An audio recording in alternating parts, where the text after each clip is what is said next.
Yeah. Okay. Thanks. All right. So today we'll be talking about a few system calls which are part of the process API of the operating system, and generally we'll be talking about the Unix system calls. So basically, the question for today's lecture is going to be, or the question that we'll be answering is going to be. Okay, this is a bit.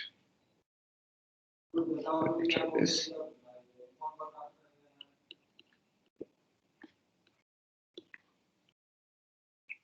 How to create and control processes. Okay. So this is the question that we are going to address today, that how does the Unix system create and control processes? Okay. Cool. So basically we are going to talk about two system calls.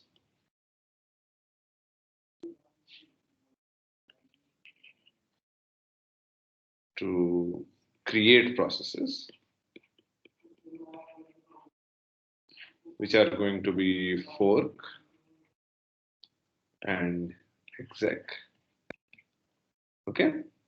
And then we'll talk about another system called to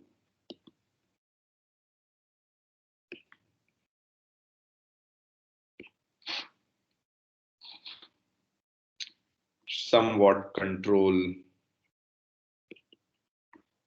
and that is going to be wait.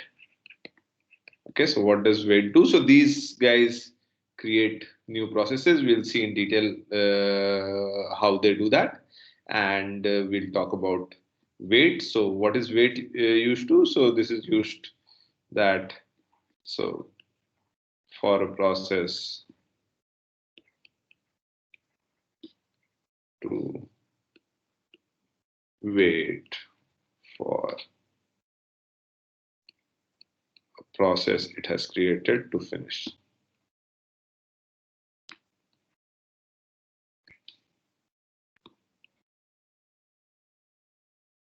Okay, good. So in this lecture, actually, we will be looking at code, and we'll be running it to see how these calls work. And this code actually is from the chapter, so you can also go and just run this code and see. I mean, how it works and so on, and then you can play around with it and etc. So let me just copy the first code here. Go down.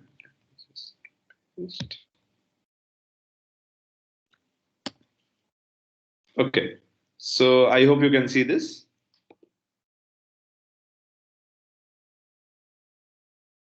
Okay, so maybe formatting goes like, okay, it's fine.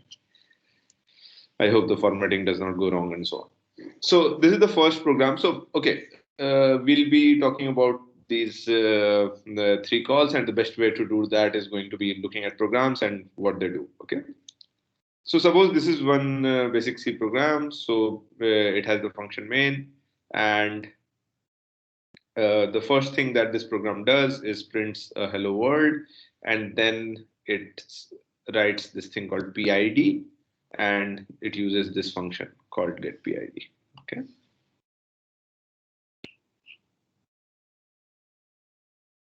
Okay. So what does get PID do? Any idea?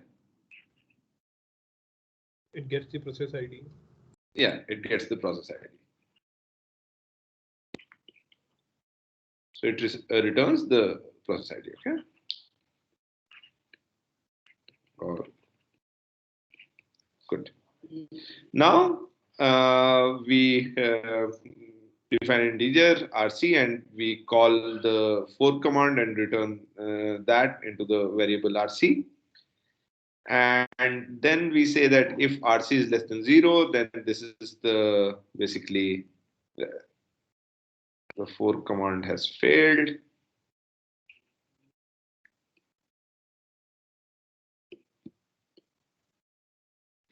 So So basically, what happens is that if the return value of fork is less than 0, that means that the fork has failed.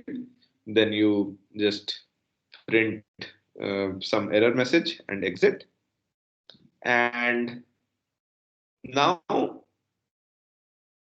here now some interesting part, that if this value that the fork command return is 0, then it prints I am child. Okay, and then it prints PID of the child.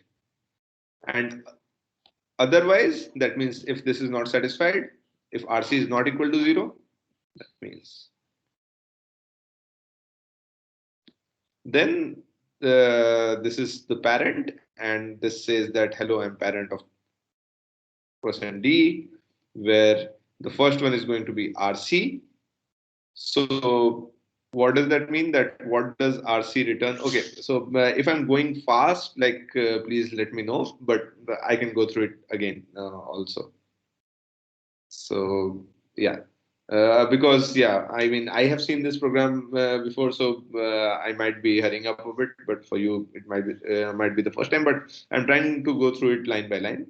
So if there is any doubt or any question, just unmute yourself and ask. Okay. Yeah. Sir, what exactly does the fork method return? I'll go into detail. So I'm just like going through the program once, and then I'll do more in detail. Okay. Okay, sir. Yeah. Just a moment. Okay. So let's just okay. All right. So you are asking what does the fork do? Let me just finish this, and then the parent goes down this path, and it just prints a message. Okay, so let us, okay, should we run it first or, okay, no. So you're asking what does the fork do?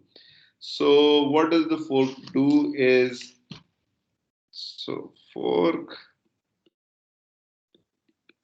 creates a copy of the process. So this is almost an exact copy.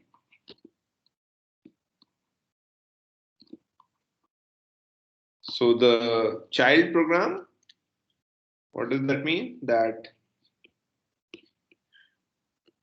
the child program copies everything, the code, memory, heap, stack, etc., static variables. I mean that is part of the memory from the calling process.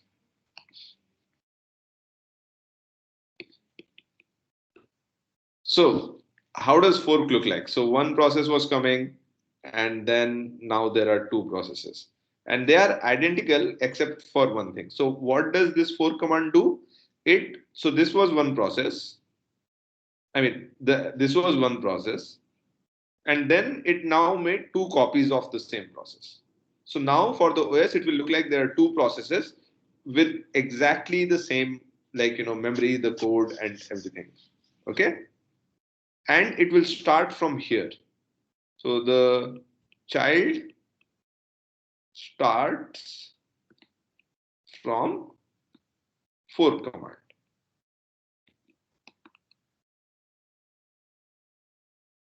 Okay, so here you see that here you have called the fork.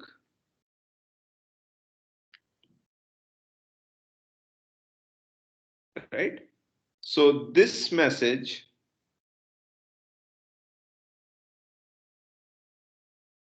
will be printed only once.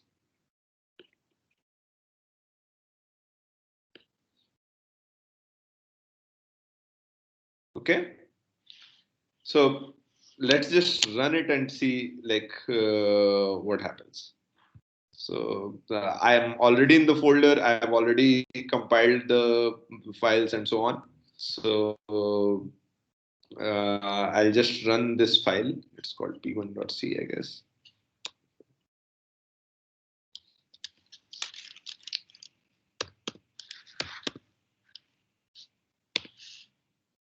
Okay, so let's just.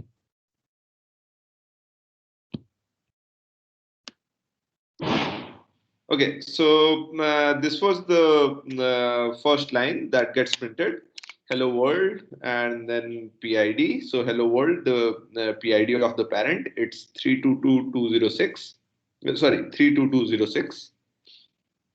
And then we call the fork, and the fork did not fail. Otherwise, the program would have exited here without printing anything.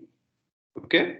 So what did I tell about the return value of the fork? If it is less than 0, then the fork call has failed. Okay. And now so this is the interesting part that for the child, the value that fork returns. So let's say this is child and this is the parent. This is the parent, this is the child. Okay. So the value returned by the fork call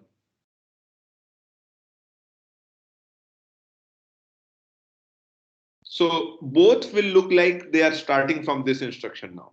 Okay.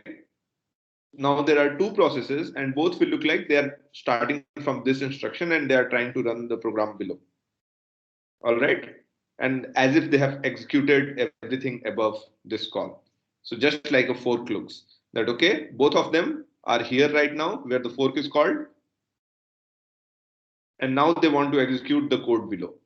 But now we want to differentiate between the two processes, and that's where the return value of fork is comes into play. So for the parent, the value returned by fork is PID of the child. And for the child, value returned by fork is 0. Okay, so that is why now here you see that else if RC is equal to 0, then this is the child because there the value returned is 0. And there, so first, all right. So now there is this thing that which one, so there are two processes. Why does it print the parent first, even though this is down, and then it prints the child? Okay, because hello, I'm the child, and then you see that the child's PID is different from the parent's PID. And then the parent says that, hello, I'm the parent of this process. So RC, which is the return value of fork. So as I said, that the value returned by fork is PID of the child. So this is going to be I'm parent of 32207, which is the child, and then it prints the parent's ID, which is 32206. Okay. So yeah, I was talking about the ordering. So now there are these two processes and they are competing for the CPU. So any one of them can get executed first, right? So it is up to the scheduler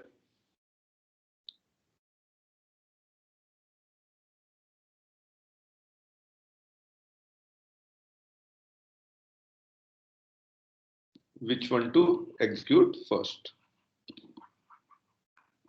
And this gives rise to some non-determinism. Even though on my computer it does not. But if you have like longer programs and so on, it might work. Let me just try a few times and see if it does this time. Nope. It always executes the parent first. All right. Anyway. So, but in some of your computers, this might happen that the child prints first and then the parent prints again. And maybe next time you do that, it does the other way around. So what gives rise to non-determinism? The scheduling policy. Because it is complex and sometimes it might prefer the parent, sometimes it might prefer the child, and we can't like say it for sure which one is going to be executed first, and that is why we will. That is why it is not deterministic, and this is one problem with concurrent programs, and we'll see more of it in the theme concurrency. So this is an issue in concurrency.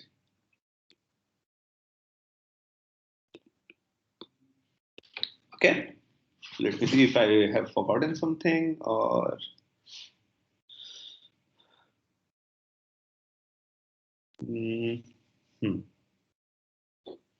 So yeah, just I have said that value returned by fork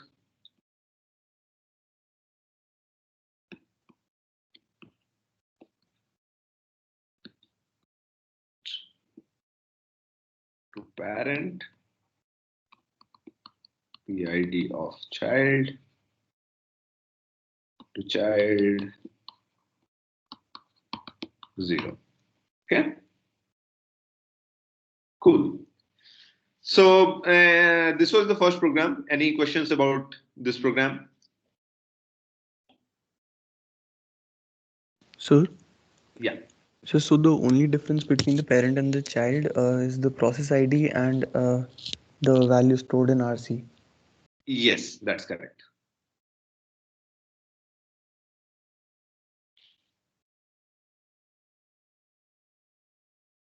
Okay, any other question?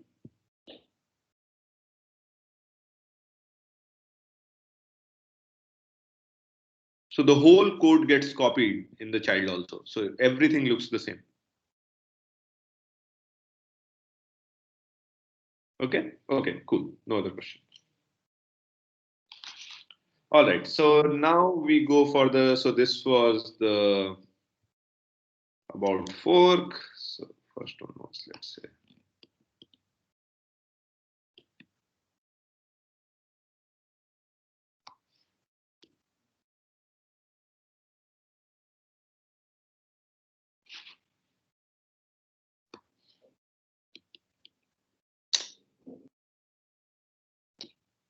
So second one that we are going to see is going to be wait.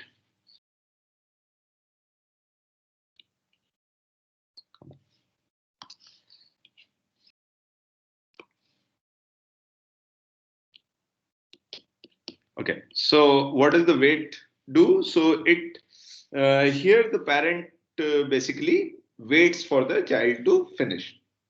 Okay, so in the earlier program, what happened? In P1, highlight.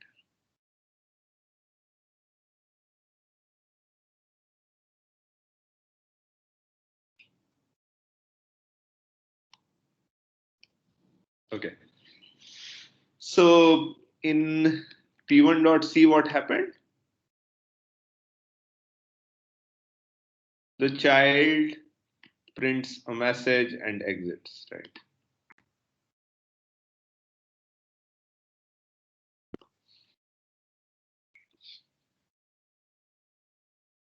Okay. So, but sometimes it's going to be useful for the parent to wait for the child.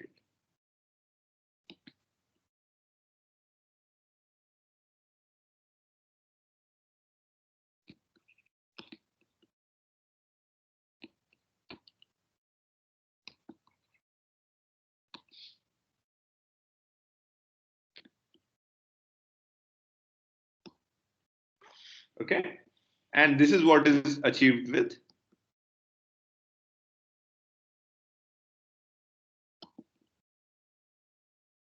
wait system call.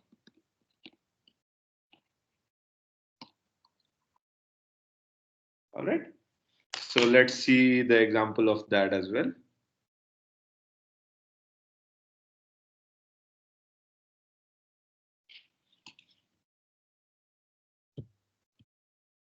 So this is p2.c. Let me just copy the code so that I can write on it.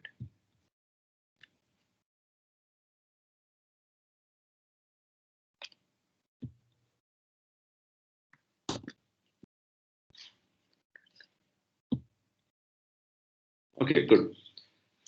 So now this program which uses weight. Okay, so this is called p2.c. I don't really have to write the name when we run it. It's fine. Okay, good. So all right. So first thing is the same. Parent prints a message. Now this is also same. Error. Okay. Now if RC is equal to 0, child does the same thing again. Okay, this doesn't have to sleep. This should be exit, but okay. So you can see about the sleep and exit commands, but I think this is it. Yeah.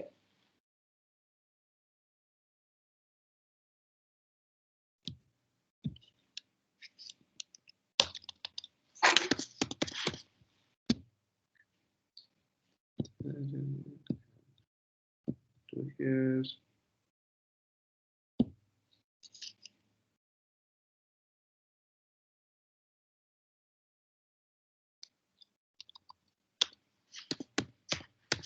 Okay, good. So yeah, here it's this is the error part. Now, if the RC is equal to 0, that is the child, then it just writes the same old thing. But now the parent goes down this path and then it calls weight. Okay, it calls an integer to C and it calls weight with null. So this is sort of a homework that learn about weight, learn about arguments of weight.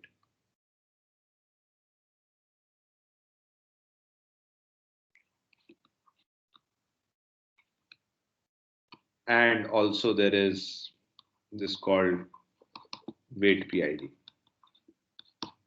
Okay. But we'll see the basics right now, that what happens, and it's actually quite simple. So now the parent basically waits for the child to finish. So that's what this call does. Okay. And then when the child finishes, after that, the control is transferred to the parent. So before that, the parent will not get scheduled before the child finishes.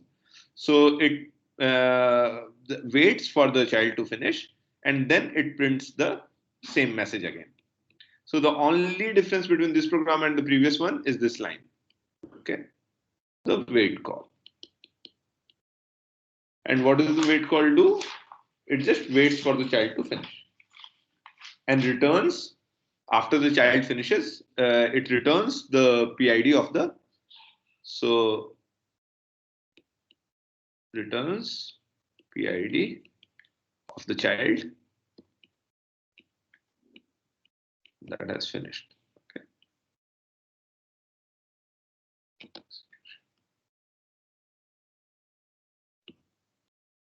Okay. So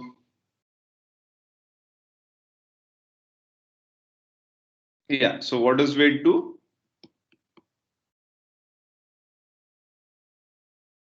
Wait makes the parent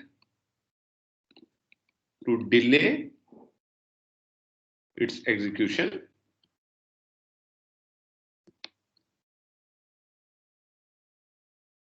until the child finishes executing.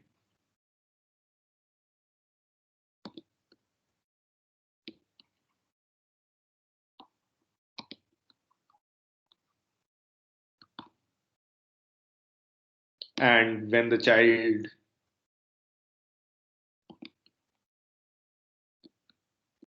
done, wait returns to parents. Parent. Okay, good. So another thing that happens by adding wait is that in this case, makes the output deterministic. So now it will not happen that sometimes the child will print first and sometimes the parent will print first. Why?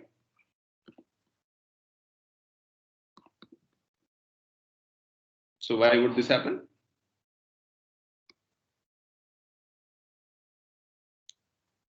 Because So the parent will wait for the child to finish. yeah, Oh, so still, yeah, exactly. So still there are these two programs which are competing for resources. So if the child gets scheduled first,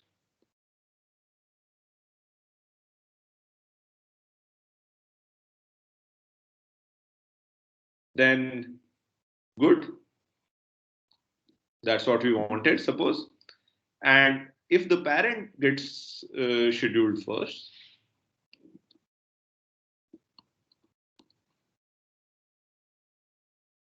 then because of the wait command, it will not execute. Okay, it will pause at wait.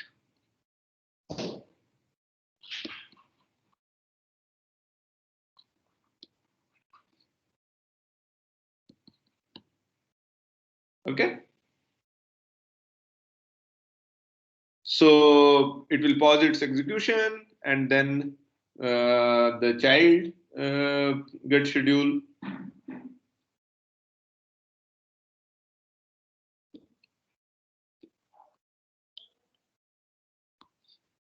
Finishes, and then the parent prints.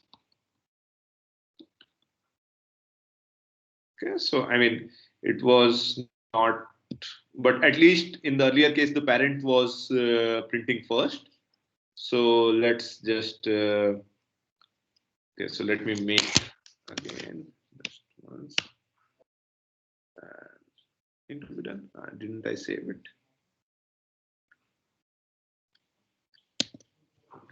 I didn't save it. Okay, good. And now I'll do P2. And now it will always print the child first. Okay. Earlier it was always printing the parent first for me, so my scheduler works in a different way, but yours might work in a different way. Okay, good. So any questions till now about these two programs? So we have seen the fork call and the wait call.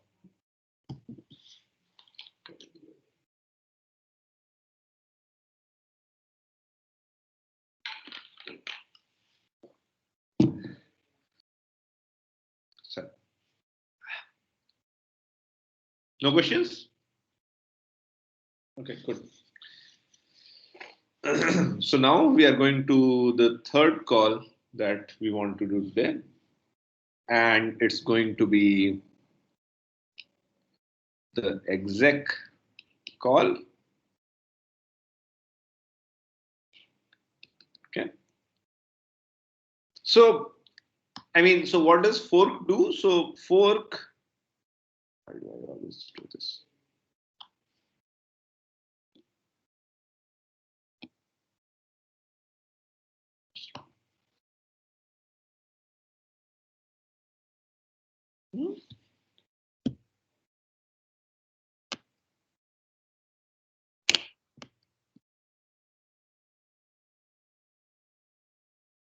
I can't erase a highlighter or what? Can I erase a pen? Yes. Oh, okay, good. Okay. So what did fork do? Creates copy of the same process, right? But what if we don't want that? What if we want to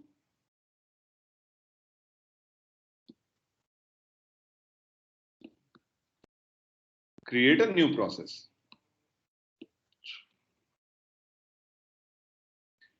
That's where exec comes into play.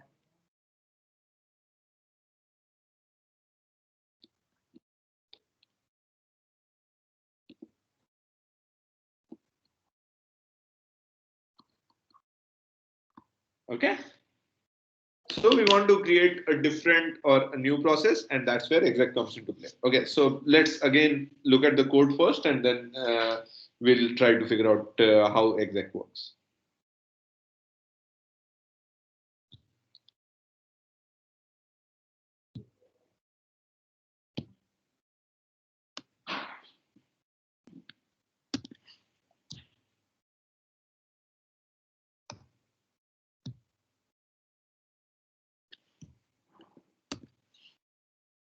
Okay, good.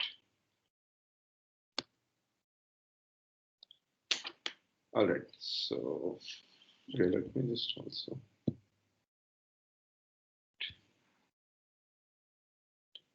Nice.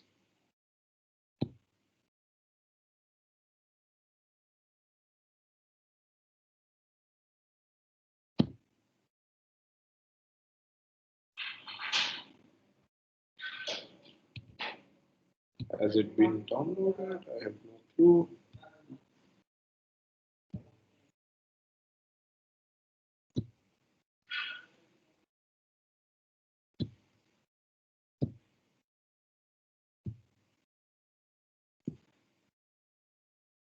Okay, yes. I've downloaded too many because I kept clicking. All right. So let's look at this program and let's see what it does. Um, Again, this part is same. This is just the parent printing something. Then it calls fork.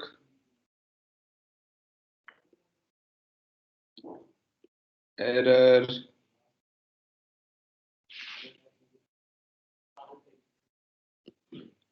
Okay, now what does the child do? Okay, so first it prints a message that, okay, I'm child of the parent. Okay, it does not ask for the parent's ID. Yeah, does not have that. And then it defines like array of character pointers, and it shows it's like in the first one, in the first pointer, it stores um, the pointer to the start of this character string, the string which is WC, which is the word count program. And then in the second pointer, it stores the uh, pointer to the p3.c string. And in the third place in this array, it stores the null pointer. Okay. And then it calls this command. So this is a version of so exec has like 6 versions on Unix, and we'll be using like exec VP today. So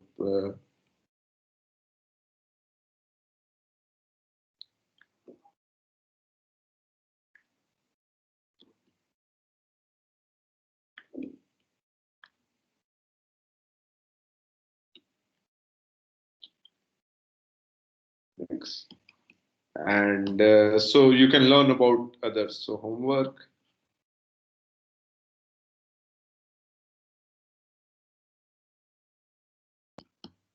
Good.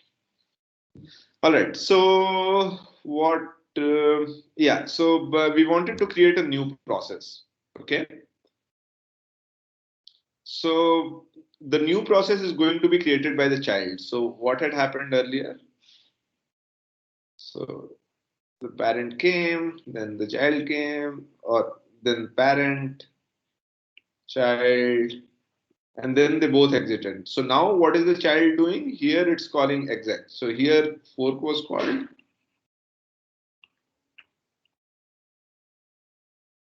And now in the child, here exec is being called.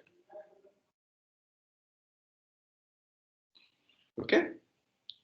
So what happens when exec gets called? So let me just tell a few things first. That first thing that exec does is it does not create two copies.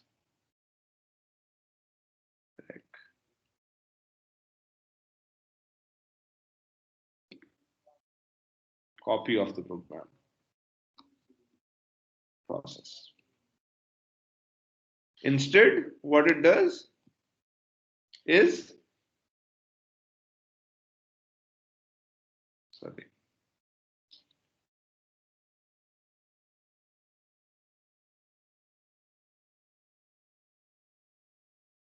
it transforms the original process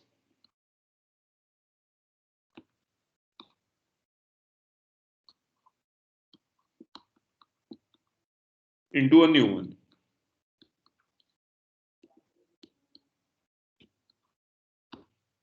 Okay. So how does it do that? So the original program calls some executable. So it has some given name of an executable, which is, for example, here WC. Okay, wait, let me move this a bit. Sorry. So here the executable is going to be WC, which is the word count program.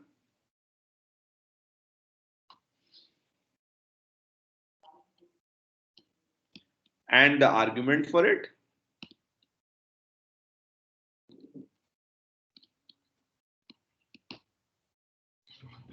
which is here going to be the p3.c string. Okay. What it will do, it will load the code and the static data from the executable.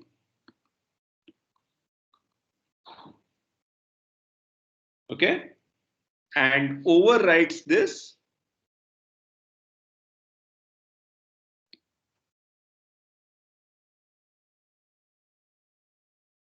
or overwrites the current code with this.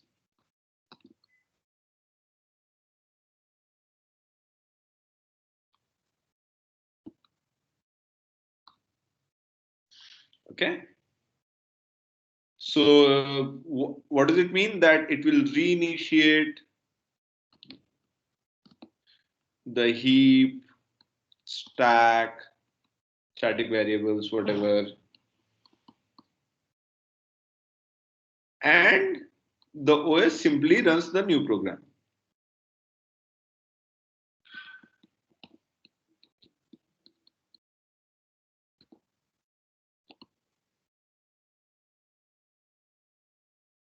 Okay, so it does not create a new process.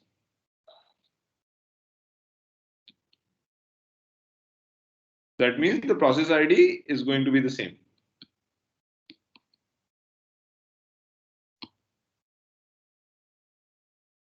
And yeah, and after this, it will look like that basically the original thing never ran for the child. So for the child, basically what will happen? So for the child here, exec is called, and this thing basically will take over like the whole code. So this code now does not exist. Now in the memory, so this is a strange thing, but that is how exec works. That now this code, or I mean, whatever the exec calls, that program's code will occupy the whole memory of the child process. So the parent process is separate. So the exec is called only in the child process, right? So if RC is equal to 0, then we called exec. So I'll go through what the arguments are and so on. But first understand this conceptually, that when exec is called, then this whole thing, basically the new process, which is WC, the command WC, that consumes the whole memory of the child, and no new process is created, right? So it will look like as if p3.c never ran. In fact, if you look at this printf, it actually does not print out. It says this shouldn't print out, and it does not print out. So what happens here? Exec is called, and then basically exec takes over and it gives control to this program WC, which is called by exec. I'll get into how it's called, and then basically that program takes control, and this line or whatever else is in the child never gets printed, but the parent is continuing on its own. So parent waits for the child to finish, and then it prints that, okay, I'm parent of whoever, right?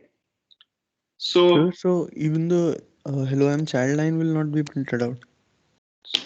sorry. The hello I am child line.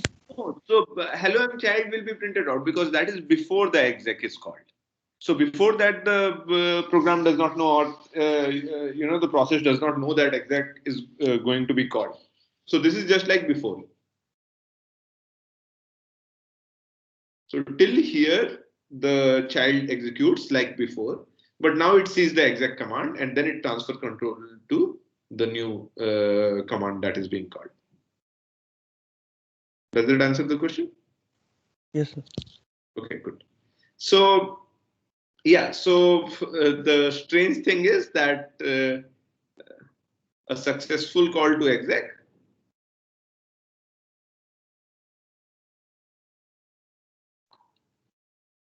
never returns. Okay, that it will always, like, the other program will finish and then exit. So this program will not have any existence after that, the original calling program. Okay. So just like I'll not go into detail of how the arguments are passed, like not go into too much detail, but I'll tell you some basics. So for exec, what is the first argument of exec is going to be the command. So basically, just like main, we have this pointers to, like, strings, an array of pointers to strings. Similarly for exec, that is the second argument, which is a pointer to strings, and the first one is going to be the command that is going to be executed. So for exec VP, first argument is the name of executable to be executed. And the second argument is going to be array of pointers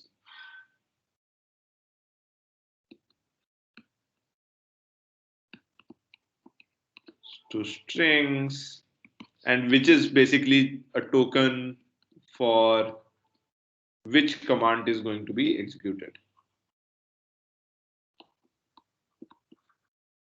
So terminated by null, of course.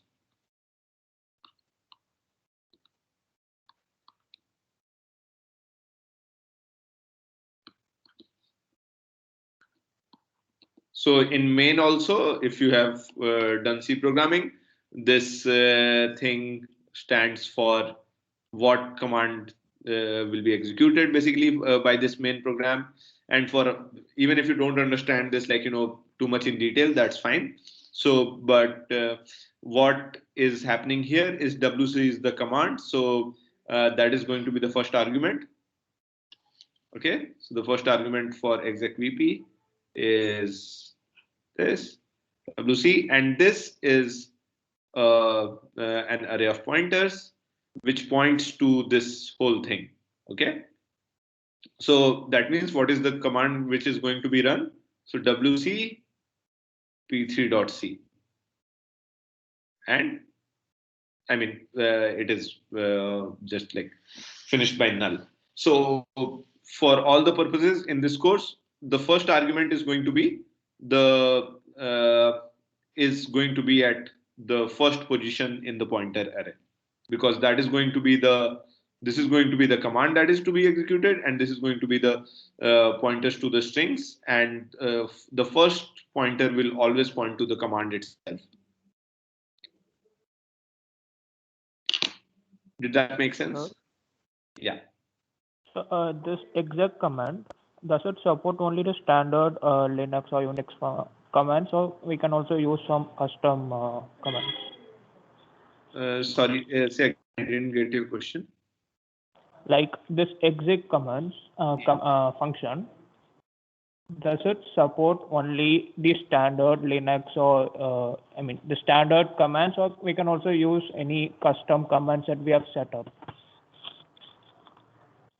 You can. So, but the executable will have to be in the folder. Then the program should know where to find the executable.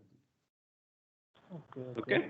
And the output of the exec will be printed out, right? Like the whatever WC returns, that will be printed out. Exactly. So let's do that. Yeah. So basically, whatever WC does, it will do that. So if WC prints the things on the screen, then it will on the terminal, then it will print the things on the terminal. And if the command needs to do something else, then it will do something else. It will basically just run that program. Okay. Okay, sir. Thank you. Okay. So why are we passing in p3.c? Why are we passing p3.c? WC needs some argument so we are going to count the words in p3.c. I mean, it can be any file. So that's dependent on the command we are using. Yes. So that's what. So the first thing in the array is going to be a pointer to the command, the string of the command itself. And the second thing is going to be the argument to the command. Sir, can we pass list of commands too? Yes. List of commands in exec. Yeah, if I want to pass multiple commands. I'm not sure whether exec VP allows this. Maybe some other variant allows this, and you have to learn about this, but I'm not sure about this right now. Okay, sir. Exec VP does not, but maybe some variant of exec does. There are 6, so you can learn and try to see if it does. Okay.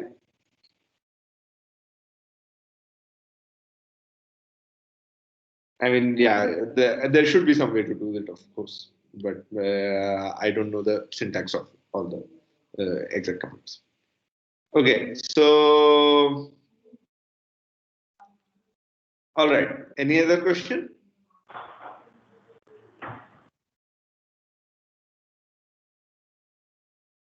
Okay, so let's just run this once so the p3.c is already there and it's already compiled because I did the make. So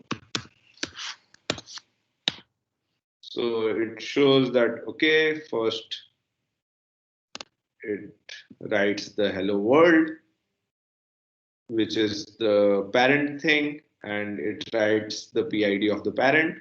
Then it calls fork. Then the fork did not fail. Then it comes to the child, the new process, right?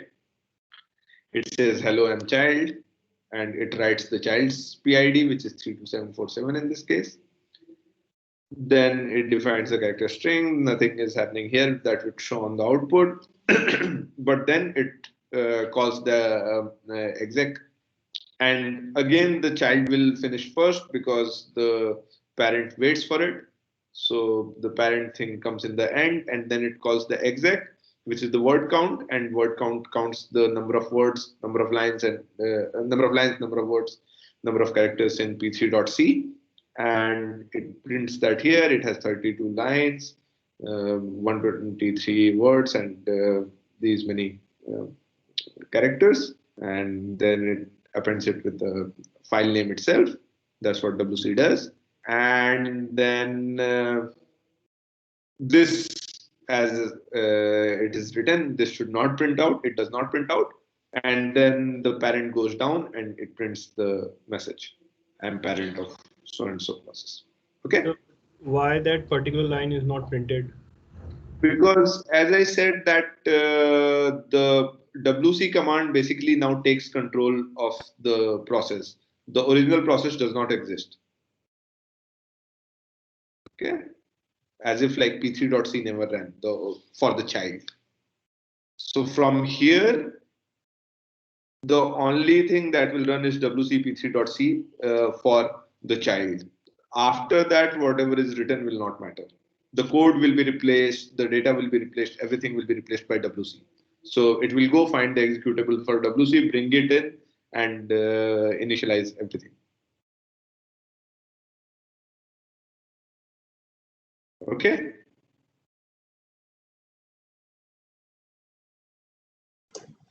Sir, what about what if we want to create like multiple childs and multiple processes? You can create multiple children by calling multiple forks, but in those cases you should find out how does the wait work, and does the parent wait for one child, does it wait for all the child, and so on. That's a good question, but Sir, won't the fork function just double the child? won't the fork function? It will double the count because it will the next fork function will work on both the child and the parent, right?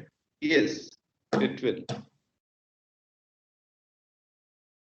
It will. So for both the children, so if you are calling fork, so now already there are two processes, and here you called fork, so it will become something like this, right? Because it will be called for both. I mean, it depends on whether you call it for both. Maybe if you call it for just the child, then I mean, this will be there and the parent will continue as it is, and so on. So it depends on how you call it. Like, so for the next fork, we can just put a condition: if RC is 0, then only all the fork. Exactly. Then it will only be called in the child.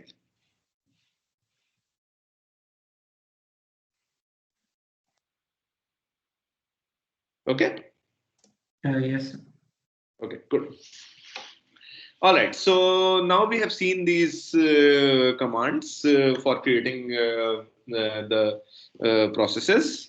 So let's look at why these kind of, or I mean, these things look a bit strange, right? That okay, one of them basically creates an exact copy, and the other one basically cannibalizes the original process, and that's how creates a new one, right? So let's see why these commands. Okay. So the thing is that this basically gives us two kinds of commands. One is that so fork allows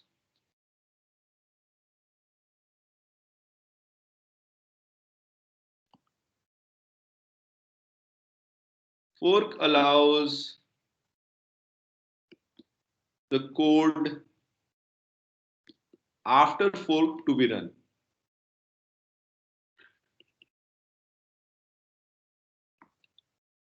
Okay. And what does exec do? Before. And nothing after that will be run. Okay. So this is like, here fork is called, then whatever is there, this will be run. But for exec, now, like, these things will be run, this will be run, but then whatever is later will be ignored. So exec is like basically very useful when you want to do something before you create the process, so that you can give an environment for the process. So helps in like getting environment in order before calling a process.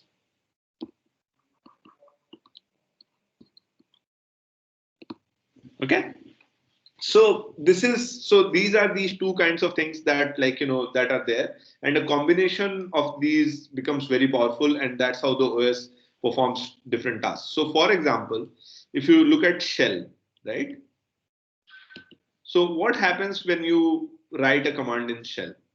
So suppose you just wrote wc some file. So first thing that it does is creates a fork. So this was shell. Now it created a fork. Okay. So this is parent, this is child. And here now it will call the exec for this command. Right? And then the parent, in the parent, there will be wait. It will, the command will finish using exec, and then the parent will continue. Right? So that is how actually shell works.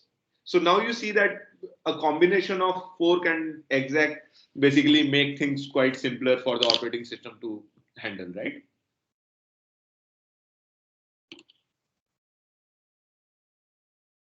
In fact, so there are a lot of things that can be done. Like, for example, if you want to redirect the outputs and so on, that can also be done very easily. So, for example, so in the book, they give the example, which is like, so suppose I want to redirect the file, the output of wc p3.c to some new file .txt. Okay. And what this does is basically it will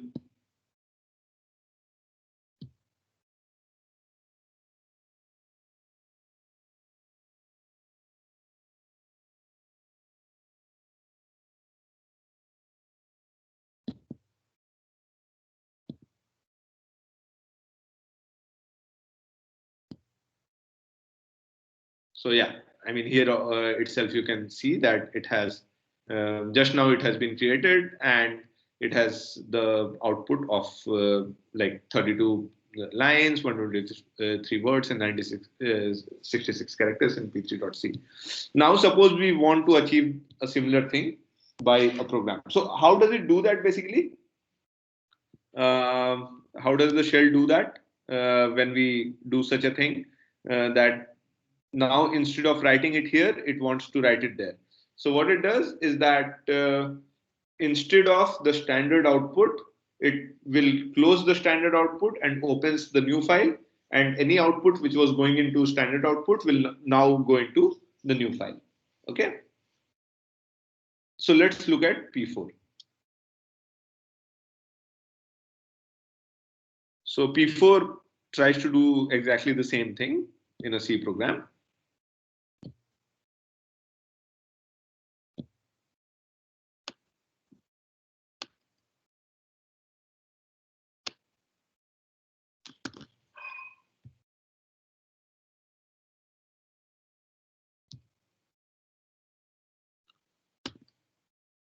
Okay.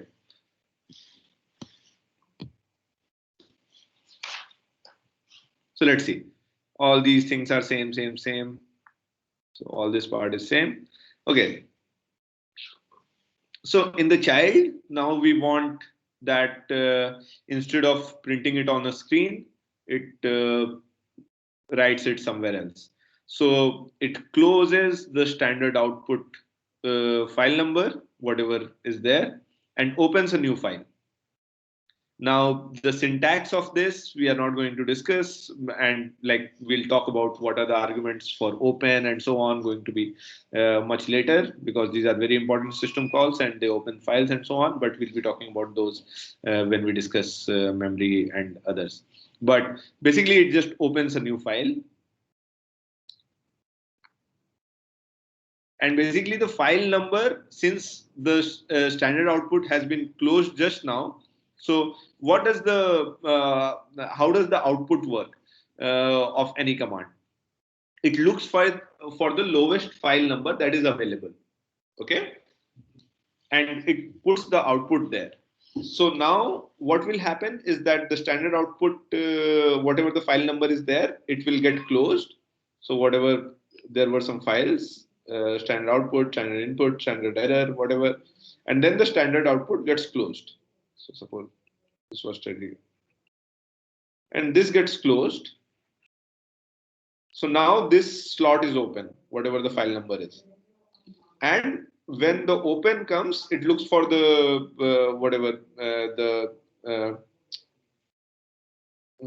output, standard output file number, and it opens there, right? And now again we call the same command, and basically we just do exec. We don't say that we are going to write in any file or anything. But what happens is, because of this sort of thing for the which is there, that this thing becomes quite seamless, that for the exec now it does not matter where it does not know where it's writing. The operating system does the job of closing the of opening the new file in the same file number as the std out. And now it does not matter to this exec that where it's writing the output. I mean, it does not matter means it cannot really see that, okay, it is for it just looks like it is doing an one standard output. And now it will write basically the same thing in the new file. So let me just, instead of output, let me write some text.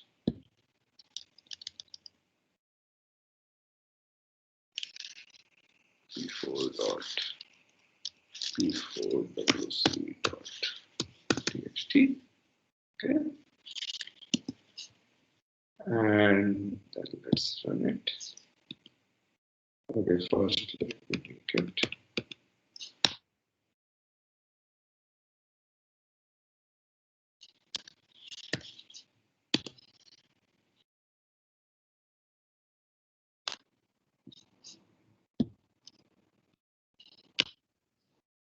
Okay, so now it looks like nothing has happened, but it has been called, and the WC has been called, and now I have this new file which has been created just now.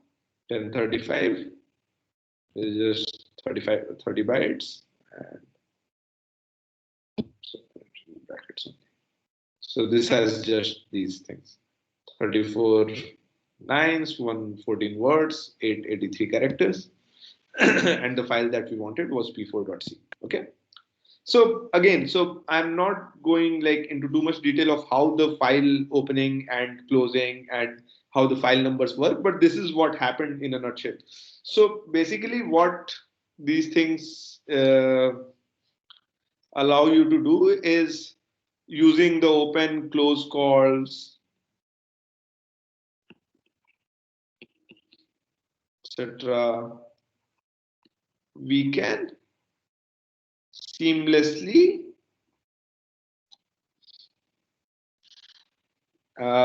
redirect outputs to files or even to other inputs, even to input of other program. Okay, so that's what this facility called pipe does, that you know.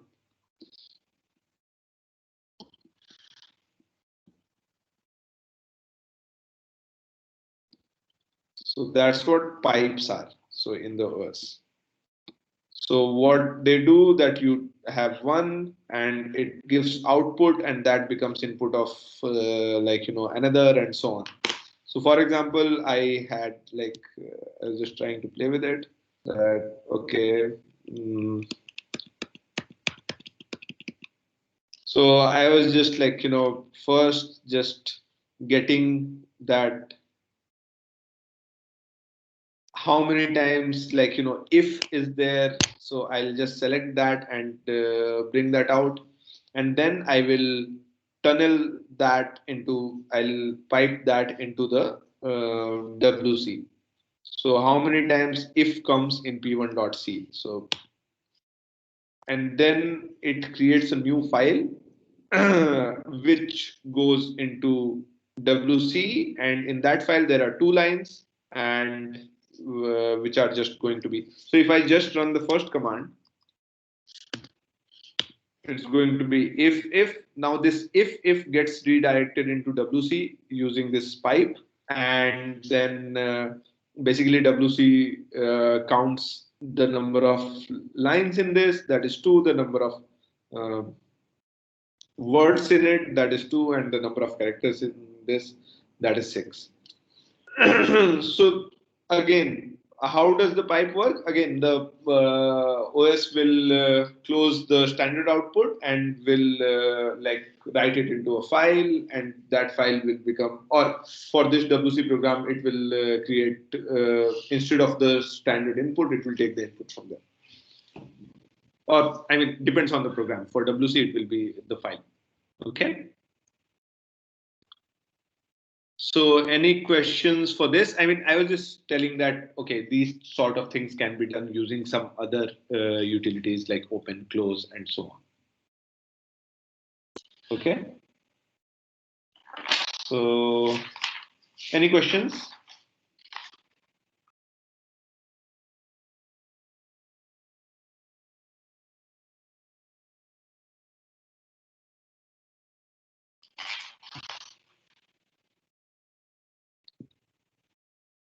No questions? Okay, good. All right. So now finally we will talk about some like other like basic things. So this is, yeah. So the output file changes for the entire program or just for that child process? I mean, for example, if for example in the parent, I mean parent part in that else part, if we print something, then where will it be printed? Sorry, say again. So the here we have closed the output, the standard output file.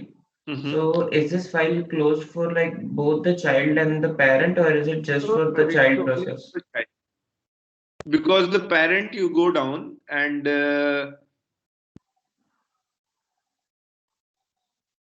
okay. Forget about this. Let me just. So let's copy this from here. Command C, and I'll just write the same thing. Okay.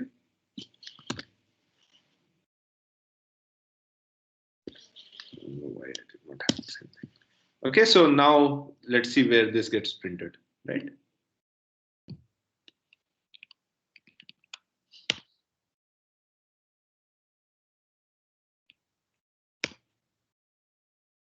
Okay. Okay, sir. Good.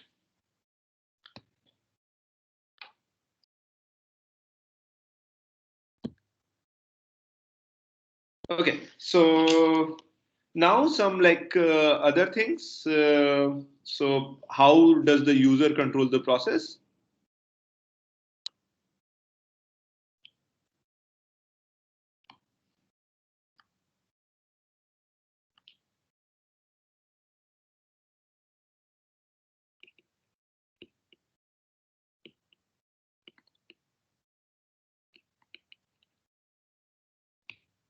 So there are many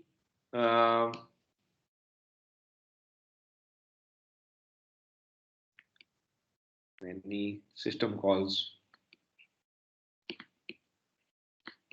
for this. Like for example, one is kill.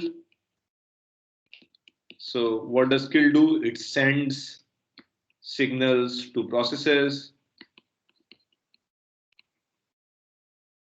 to maybe whatever, like pause or die or whatever, right?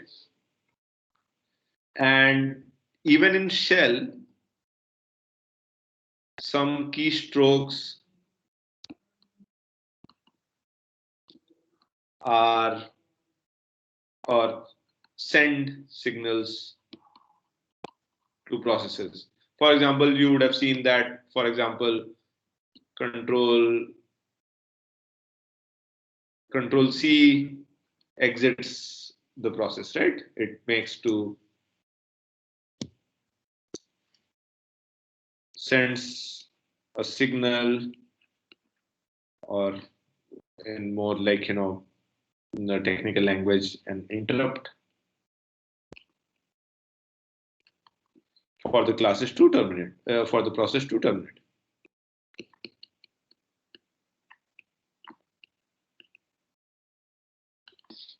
Control Z can be for pause and so on. Right? Similarly, you can, like, even for process groups, you can send some signals.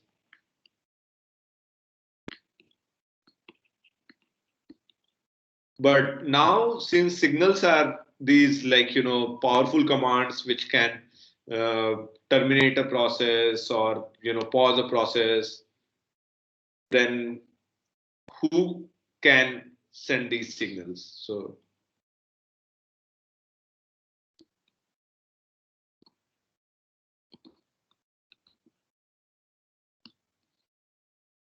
So generally, the OS takes care of this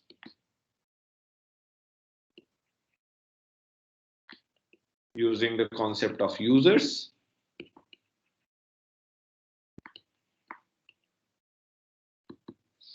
And a user can send signals to only the process it has created.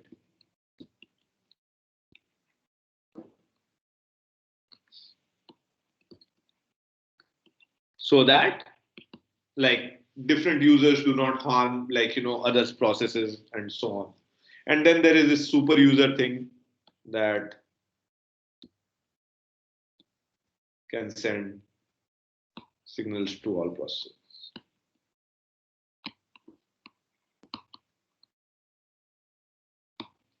Okay. So these are just, like, some other ways to, like, interact with processes. So exec and fork are to, like, create processes. Wait is a very particular command, but there are some other system calls also which you use to interact with processes, right? And so basically, there are some other useful tools. So in the first assignment, which is the non-graded one, the TAs have asked you to use PS. So this basically which processes are running. It allows you to see. So see the man pages of these things and, learn them, because they'll be very useful. There is this PS command, then top, kill. So these are the commands. So run, basically learn these, use these.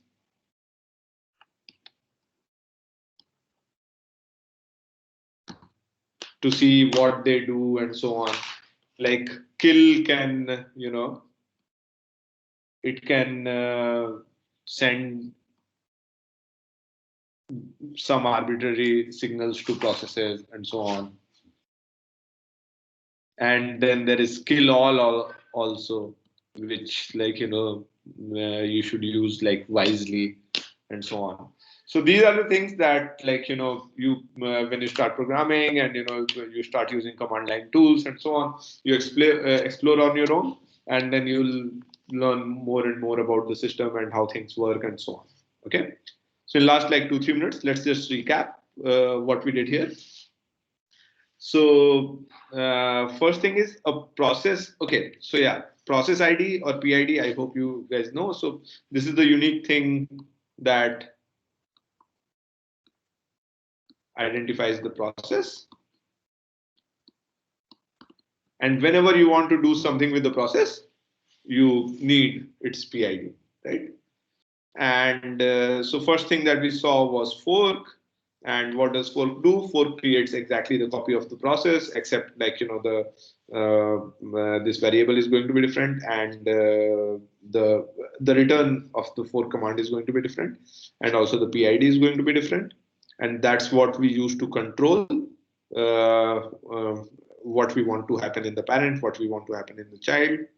Then we saw the wait command if the parent wants to wait for the child to finish. and then we exec command, which basically eats up the original process which has called it, and the original process does not get executed after that. The new process gets executed after that. And then we saw how the combination of fork and exec can make things like shell work, and how basically these things can be achieved in a shell, right? And then we just talked briefly about signals and yeah, user concept of users and so on and some tools. Okay. So any questions about today's lecture or anything?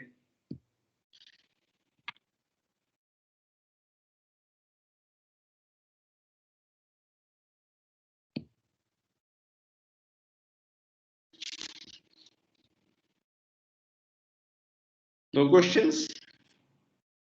So did you guys go for the yesterday the session with the TAs? Did some of you go? Any of you go? So No, what it was was the tomorrow. timing? Not yesterday. It's tomorrow. Okay. It did not happen yesterday? Oh, sir. So it's No. scheduled for tomorrow. Oh, it's scheduled for tomorrow. Oh, yeah, sorry, Friday. Yeah, okay. Cool. Okay, so yeah, so do attend those sessions. Do the things that TAs ask you to do, even though like you might feel like, okay, this is not graded. Why should I do this? But that will definitely help you in getting a better understanding, and also like doing better at the assignments when they come later. Okay. So thank you for coming, and that's all for today. If there are no questions, so take a moment to like, if you have any questions.